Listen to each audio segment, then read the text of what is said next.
Okay, so we're always hearing about this incredible future, right? This AI-driven utopia where technology does all the work and we all just reap the rewards. It's a fantastic vision, for sure, but it comes with a pretty terrifying catch. See, there's a fatal flaw in that beautiful picture. Entrepreneur Andrew Yang is basically sounding the alarm. He's saying, hey, we're so fixated on this amazing destination that we're completely ignoring the catastrophic journey to get there, a transition that he warns could literally tear our society apart. So it kind of boils down to this. On one side, you have the dream of universal high income, or UHI. That's the full-on Star Trek future. But then, on the other side, you have the harsh, urgent reality. The big question is, how in the world do we get from here to there without everything collapsing first? And that right there is where universal basic income, or UBI, enters the chat. Yeah, and this quote really gets to the heart of Yang's argument. UBI isn't the end goal. It's not the utopia. Think of it more like an emergency bridge that we need to cross to even have a chance at that abundant future. So, okay, let's really break down the massive problem he sees barreling right toward us. Here's the core of the issue. Our political systems, well, they operate on what Yang calls a multi-decade tape delay. They're just slow.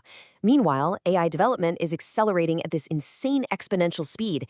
And that gap between how fast tech is moving and how slow our policies are to catch up, well, it's widened from a small issue into a truly catastrophic chasm.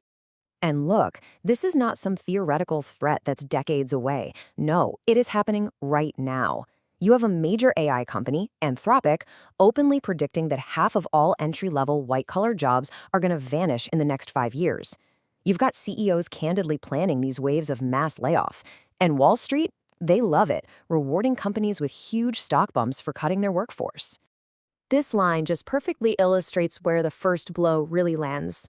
It's not only about firing the people who are already working, it's about slamming the door shut on the entire next generation. The job simply won't be there for them to even apply to in the first place.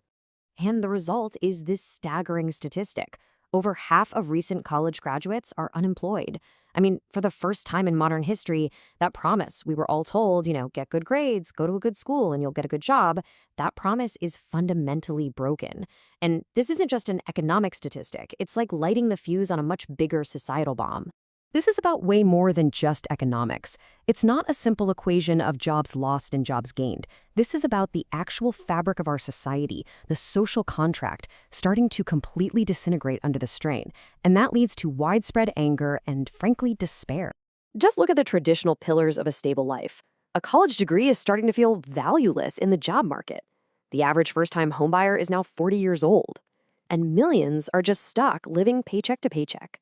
When all these basic life goals seem impossible, the result is immense stress and this anger that's just simmering right below the surface. And all of this economic anxiety is having this really chilling effect on our social lives. Yang points to a haunting statistic. Young people today are socializing in person 50% less than previous generations did. And he sees this not just as a trend, but as a deeply pessimistic retreat from society itself. What happens when an entire generation loses faith in the future? And our current safety nets? They often create these bizarre, totally backward incentives. This woman in Iowa was afraid to do something good, to participate in her community, because she was scared of being punished by the bureaucracy. I mean, it just shows how broken our current systems are. So with problems this big, and this agitation growing, what can possibly be done to stop this crisis? Okay, so faced with this reality of rapid job loss and rising unrest, Yang argues the single most important variable for any solution is speed. It has to be rolled out faster than the problem is growing. And for him, that solution is universal basic income. Now, this isn't about paying people to do nothing forever. It's about providing a direct, unconditional economic floor, a safety net to help society survive what is arguably the biggest economic shift in human history without completely unraveling. Now, this is what's really interesting when you start to compare solutions. Other ideas like universal basic services, providing free housing or healthcare, they sound great, but they would take years, maybe decades to actually build. UBI is the only solution that can use the financial systems we already have to get support to people in a matter of weeks. It moves at the speed of the crisis. So how could we actually get there? Well, Yang sees a couple of potential ways. And interestingly, he doesn't think it'll start with a dysfunctional government. He thinks it'll start with the very tech leaders and philanthropists who are creating this massive wave of wealth and disruption in the first place. The idea is that these innovators would fund pilot programs right in their own communities. And this wouldn't just be charity, it would be pragmatic self-interest. Because let's be honest, a functioning society is good for business. It's in everyone's best interest, especially those at the top, to prevent things from totally disintegrating. And this brings us to the final, really stark choice we all have to make. Andrew Yang frames the outcome of this whole thing in cinematic terms, and it's a super powerful analogy.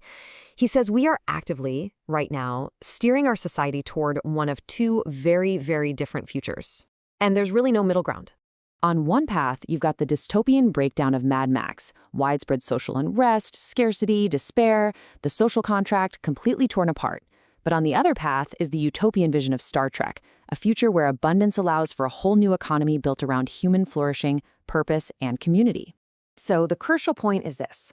The future isn't something that just happens to us.